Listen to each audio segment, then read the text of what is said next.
Sugatan ng 7 tauhan ng Quezon City Police District matapos silang pagbabatuhin ng bote at bato ng mga residente habang nagsasagawa ng clearing operation sa Near Road, Barangay Pinyahan noong Huwebes ng umaga, ika-9 ng Abril.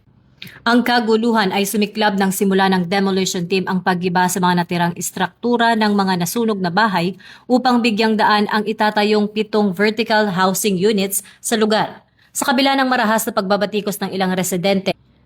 namayani ang profesionalismo at katatagan ng mga operatiba ng QCPD upang mapanatili ang kaayusan sa gitna ng tensyon. Ipinamalas ng kapulisan ang kanilang disiplina at dedikasyon sa tungkulin nang matagumpay nilang maaresto ang 5 individual na sangkot sa pamamato habang tinitiyak na maipapatupad ang legal na clearing operation para sa ikabubuti ng mas nakararaming benepisyaryo ng itatayong pabahay.